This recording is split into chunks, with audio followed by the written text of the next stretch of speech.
Final speaker is Lenni Brenner. Lenni was jailed 3 times during the Black Civil Rights Movement in the 60s, and imprisoned for 39 months during the Berkeley Free Speech Movement. Subsequently, he organized the American affiliate of the Northern Ireland Civil Rights Movement on behalf of the Catholics there. He's the author of 4 books: Zionism in the Age of the Dictators, The Iron Wall, Zionist Revisionism from Jabotinsky to Shamir, Jews in America Today, and The Lesser Evil, the Democratic Party. He also edited 51 documents, a Zionist collaboration with the Nazis, and his brand new book, Jefferson and Madison, on separation of church and state. Lenni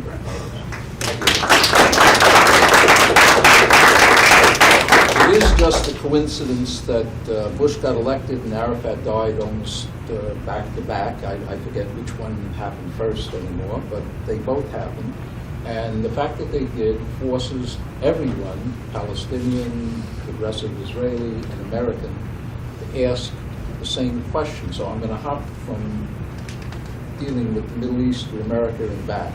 The question is, what is your goal, and what's your strategy to get it? Okay, we're faced with George Bush winning an election. Palestinians are faced with Sharon. What is their goal? How do they plan to get it?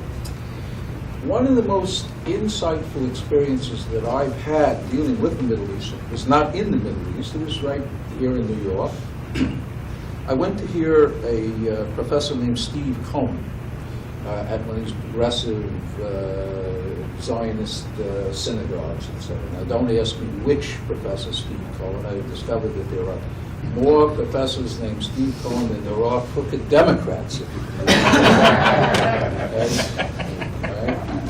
But I got up and I read a statement from none other than Ariel Sharon. In 1981, he was the Minister of Defense, the Israeli Minister of Defense. He went off to, not only went off to South Africa, he accompanied the South African army in a 10-day invasion of Namibia. Okay? So I read his statement, came back and, said, look, I'm paraphrasing, will allow me, fighting communism is hot, dirty, sweaty work, and those guys need weapons, etc. So I'm reading this statement to this guy, and he had to reply. And he says, when you talk about Israel and South Africa, it's a showstopper. But we're not facing the ANC.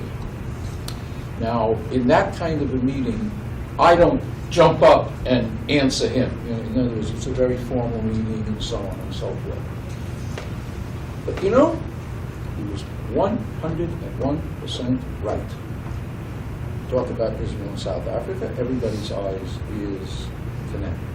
But they are not facing the ANC.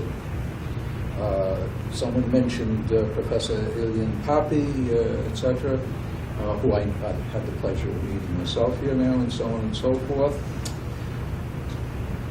I read a survey where 19% of Israelis say they're not Zionists.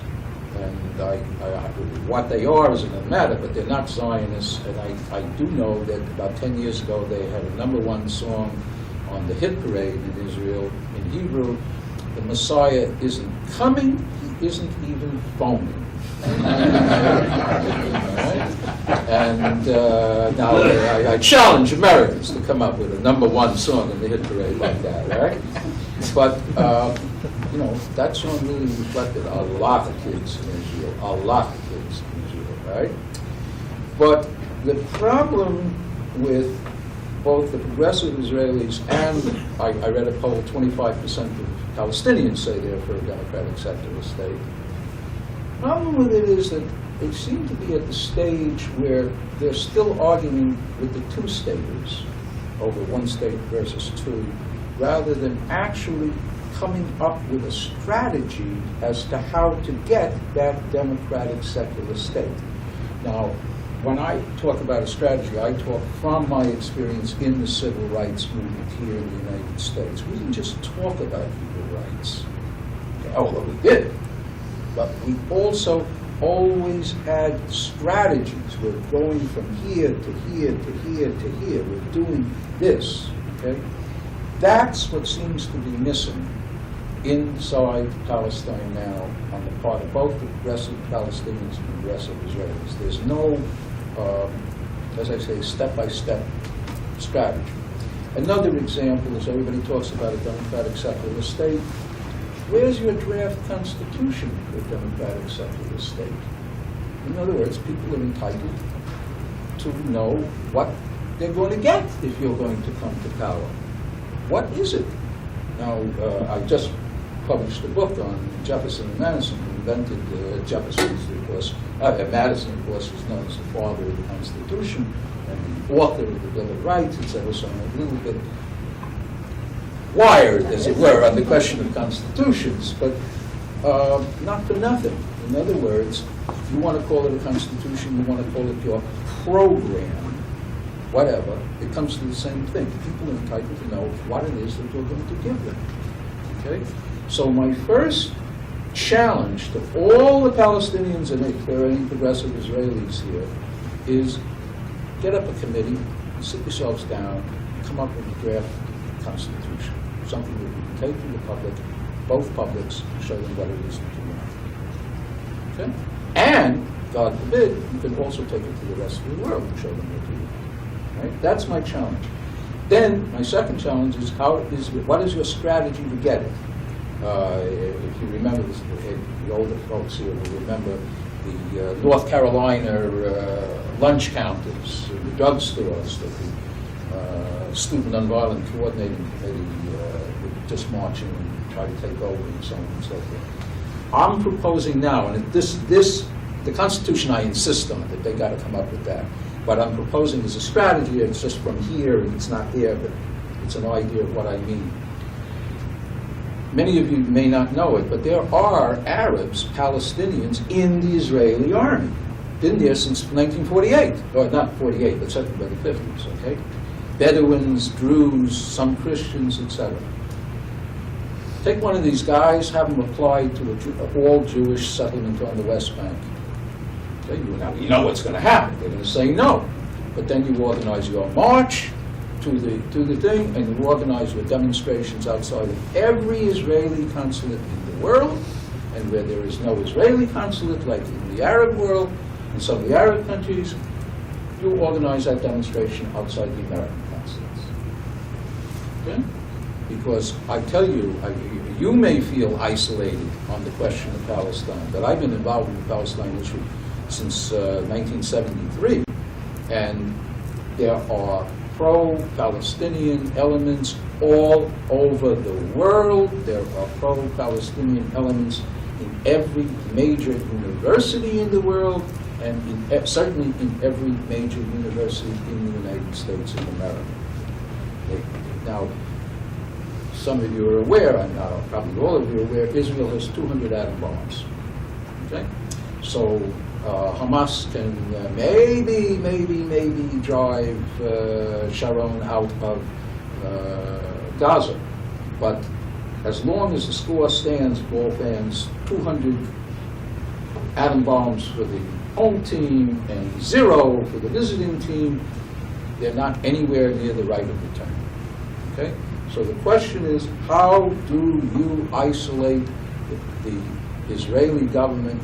How do you maximize Palestinian support on the streets? How do you maximize Israeli support on the streets? Because you cannot get rid of those 200 Israeli atom bombs without the support, at least, of a significant minority of Israelis.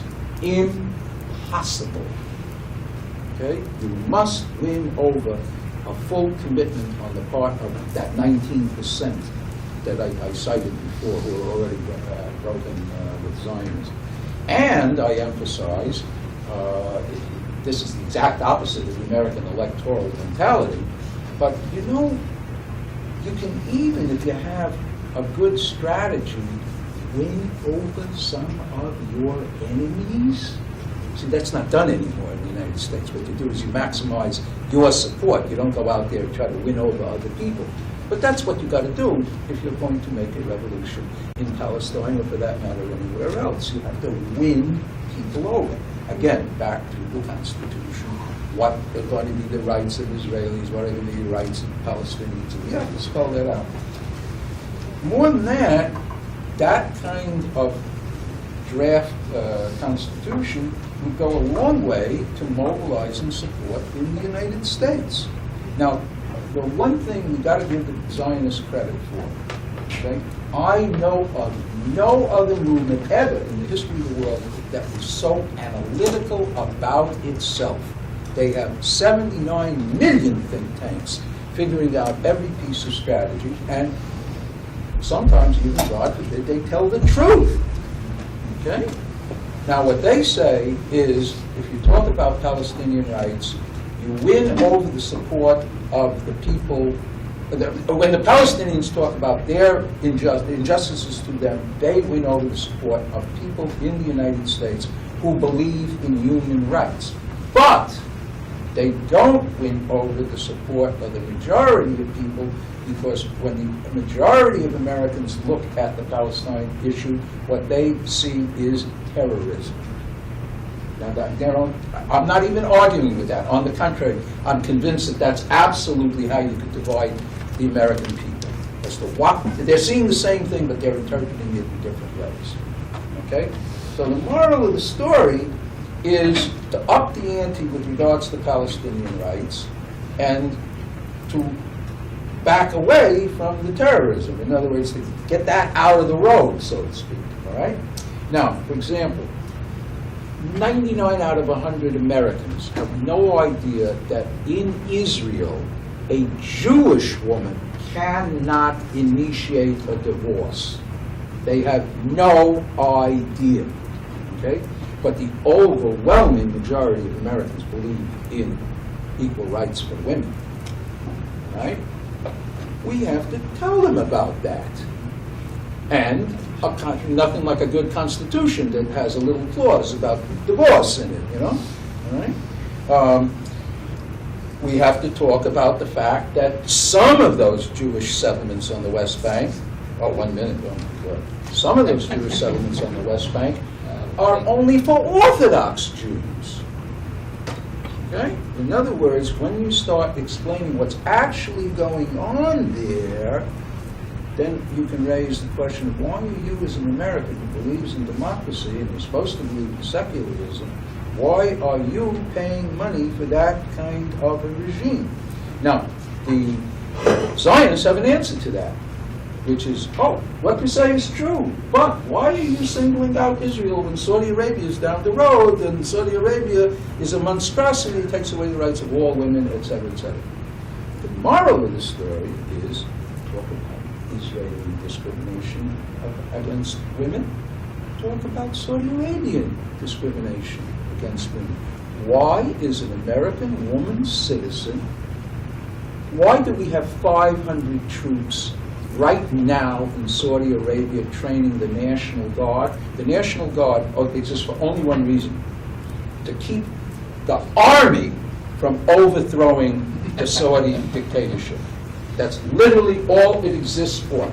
It's not an army. It's not a National Guard. Okay? When we talk about Palestine and we talk about Iraq, we're jumping over Saudi Arabia. I'll close on this because I'm sure there's going to be more discussion, so I'll be able to get my other points in. A pious Muslim bows to Mecca 5 times a day, but a pious capitalist on Wall Street, be he a Republican or a Democrat, bows 50 times a minute to Saudi Arabia. Okay? Now, I'll close. I will close now. These guys invented separation of church and state. All right? This is Tom Jefferson. Okay? The 4th of July. All right? He's talking to a Jew named Mordecai Noah in 1818. There's a letter. Quote, "Your sect, by its suffering, has furnished a remarkable proof of the universal spirit of religious intolerance inherent in every sect, disclaimed while feeble, and practiced by all when in power. Our laws have applied the only antidote to this vice, protecting our religious as they do our civil rights by putting all on an equal footing." Now, This was written in 1818. This was not written in 2004. But if you scroll up, Thomas Jefferson was president of the United States, and you put him in the White House, do you think he would be the ally of Ariel Sharon? That's what we have to tell them. We have to relate the questions of the Middle East with questions of democracy and secularism and equality before the law for all. And we have to relate it to our own traditions.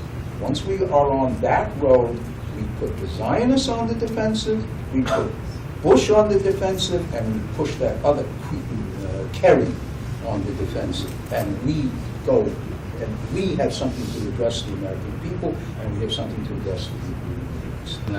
Have some discussion about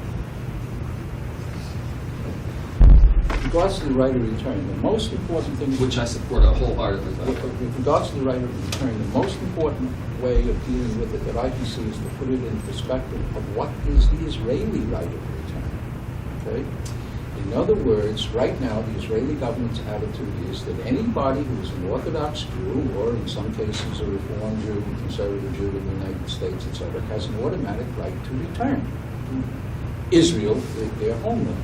The problem with that, of course, is that Sammy Davis Jr., if you recall, became a Jew, and he had an automatic right to return to his homeland.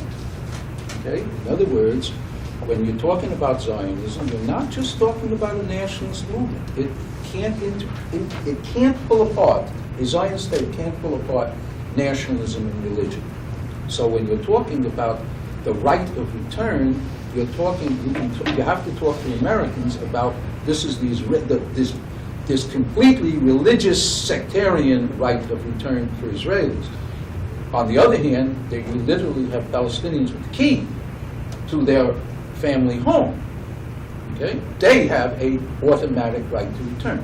Now, my criticism of that right of return, I'm for the right of every Palestinian to return to Palestine. My criticism, though, of this notion you're going to go back and you're going to get your peasant hut gives off a quality of return to the Garden of Eden. I once asked, ran into Fadi Arafat, Yasser's brother, and I asked him, what do you mean by the right of return, specifically to a particular village or something like that? And he said, look, I know, I've been to Tripoli in northern Lebanon. I was there 30 years ago, I came back, totally different place, completely changed, etc. So if you're going to talk about the Palestinian right to return, which they had, which they should have, etc., you have to talk in realistic terms. They have the right to return to Palestine, to get a job anywhere in Palestine, to live anywhere in Palestine, etc. But the minute you start going off into this, like I say, you're going to get your lamb and your sheep back and all of that kind of stuff, it does have a childlike, naive quality. It doesn't sound real. And when you're talking about a government that has 200 atom bombs, you have to have a strategy that sounds real. I mean, by force, by definition.